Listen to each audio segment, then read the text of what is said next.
So we're here at Mobile World Congress, and you are at Metaio. Yeah. So what are you going to demonstrate? I'm going to demonstrate a 3D tracking demo game which we developed to showcase our augmented city. And this is the demo in which the scenario is the firefighting. We have buildings under fire, and we have this. We have to help this helicopter to go to one of the buildings and to. So you can move it around?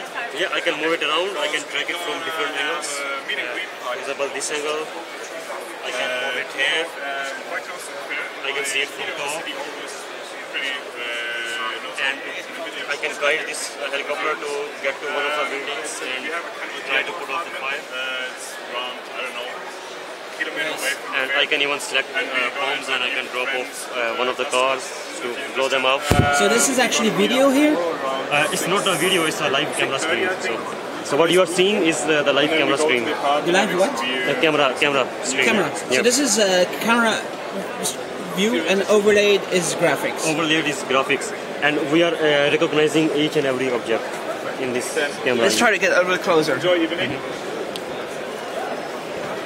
So now we are recognizing this building over there, and now the helicopter stays on top of the building. So if you look at from this angle, it will stay there. And how about if you get even closer to the helicopter? Yeah. It's still there. Yep. Oh, we got through. Yeah, at some point it will lose the tracking if you go very, very close. But you can go further away and it still tracks. Nice. You can look from different angles. And I can just bomb the whole thing. Yeah, yeah. That's awesome. If you are in this mode, you can also turn off bombs and you can go back. So, what do you need to do to recognize this city?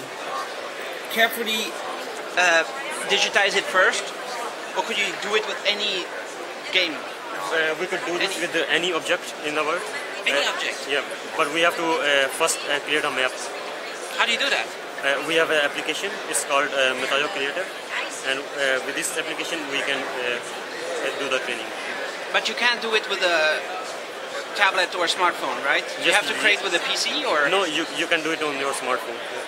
So what do? You say, now I have this Lego thing, I go close with my, you say create a map, you go close slowly and you go around? Yes, yes, that's how it works. So you start the application, you just do like a video recording, like you are doing it right now. So you just move around and you just film it, and at one point it will do all the training. Automatically? Automatically, you don't have to do anything. Then you save your file, and then you just load and build up your scenario. Nice. So basically you have to film the scene from every angle first. Yeah. Something similar. Let's film it slowly, move it slowly. How does it work to scan it? It recognizes, has to be clear, or? Yeah, of course. First you have to place a marker, so to start with, as a reference point. So this becomes your reference point, and then you just move slowly or fast, depending on how your object look like. What is a reference point? A reference point is where you. It's kind of a starting point. Any starting point. Yeah. So you are free to choose any starting point. Right. Is this software on the market? It's currently not in the market, but it will be. It will be in the Google Marketplace? Yeah, it will be on Android market and also Apple's App Store. And are you doing optimizations with the ST-Ericsson U8500? We are in partnership with ST-Ericsson, and we are trying to do the optimization. So it's going to be Mali 400 optimized? For this, I'm not sure. I can tell you. GPU optimized, it's needed, right? Yeah, for graphics, of course, we need it. All right, thanks. So you work at Metaio, right? Yes. Is it the best augmented reality in the world? The great thing about Metaio is we have the only benchmarked technology essentially in the world. At the International Symposium of Mixed and Augmented Reality, otherwise known as ISMAR, in October, we competed in the tracking competition with Metaio, which is essentially what all this technology runs on. And the 3D object tracking actually, it blew away the competition. We did phenomenally. We're very happy, very proud of ourselves, of course, but it's just nice that we have that proof. And we're essentially one of the only augmented reality companies out there that has the proven, benchmarked track record of this kind of unbeatable 3D object tracking. So how do you do that? Is it because you have secret algorithms? How does it work? I mean, we're as protective of our IP as anyone else, but honestly, when it comes down to it, and I will say this with absolute confidence, we have a kick-ass R&D team. More than 75% of our company is exclusively devoted to working on the technology and making it better every day. So they're in the labs every day trying to make sure that this stuff is better and it gets even better so that developers, when they have access to all this software, which is, by the way, at no charge, that it's the best that we could possibly make it. How many people are working in Metaio? We have about 80 employees, 10 in the U.S. office in San Francisco, and the rest in Munich. And like I said, the majority of that is devoted to technology. R&D, most of it. Yeah, R&D. And the most important thing about augmented reality is to make it work on mobile processors, like ARM processors, right? Like use all the hardware acceleration. And it's basically one of the main reasons to get a faster processor is because you want to do augmented reality. Yeah, I mean, definitely. you can't really check your emails much faster with a... Exactly. Well, I think on that same, sort of like a higher view, the most important thing about augmented reality is that you provide the user, the consumer, the developer, whatever is necessary to ensure a natural, intuitive, immersive experience. And the only way we're going to arrive at that is if we utilize these kind of next-gen processors like ST-Ericsson or ARM or Texas Instruments are providing, and we really utilize that to make sure that the software is optimized before these devices even hit the shelves. And that's and then that way when the user gets it, it's already running, and it's already it's already the best. What's your business model? Our business model, well, actually, our business model is based on the licensing of our software. So in addition to mobile, we actually offer solutions for web, offline kiosks, industrial augmented reality, essentially where we use stuff for the factory floor and remote maintenance and sort of training knowledge share procedures.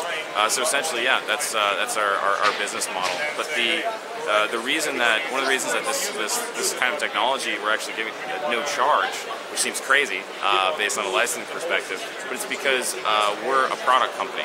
And we want, essentially the app developers of whatever this generation or the next one to be able to get their hands on this technology as soon as possible and start creating the user interfaces of the future. So you want to be the platform for augmented reality? Yes. Regardless of the OS? Yes. Regardless of the processor? Yes. Basically all of that. I mean, right now our technology works on both iOS and Android. Other operating systems are essentially just as possible. It just comes down to technical, essentially, capabilities. But I mean, yeah, we're looking to essentially be on every smartphone by 2014. And you have a big update coming with a new free app? Yes. And with a new SDK? Yes, well, it's the same SDK that we released in December that's at no charge to developers. But on March 14th, we're actually going to officially add 3D object tracking. So that means before augmented reality is just simple, quote-unquote, 2D surface and image tracking, this time we're going to be able to recognize entire objects and not just a Coke can or a box, something that's easy. We're talking about really complex, pretty much impossible before this point, recognizable and trackable things. And we're going to overlay 3D digital information on it. So something as like an industrial prototype, or a building. So soon enough, there's going to be glasses, 3D glasses, Google Glass and all that. That's the word. We want augmented reality in there. You're going to be a big part of that?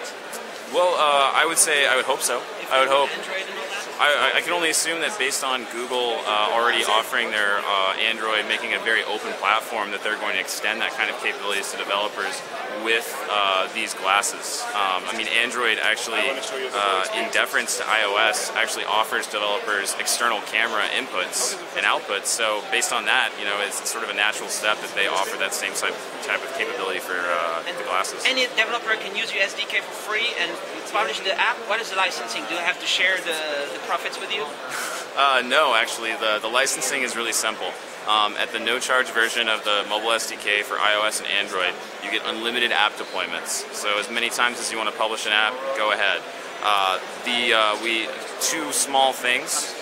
when you publish your app, when it launches, a very short, powered by Metaio splash screen will happen. It's really short. We just want people to know the kind of technology that's empowering these wonderful experiences. And then the camera view, there is an almost, seriously, almost imperceptible powered by Metaio down at the bottom left corner. And other than that, it is yours. It is yours to do whatever you want with it and publish it to your heart's content.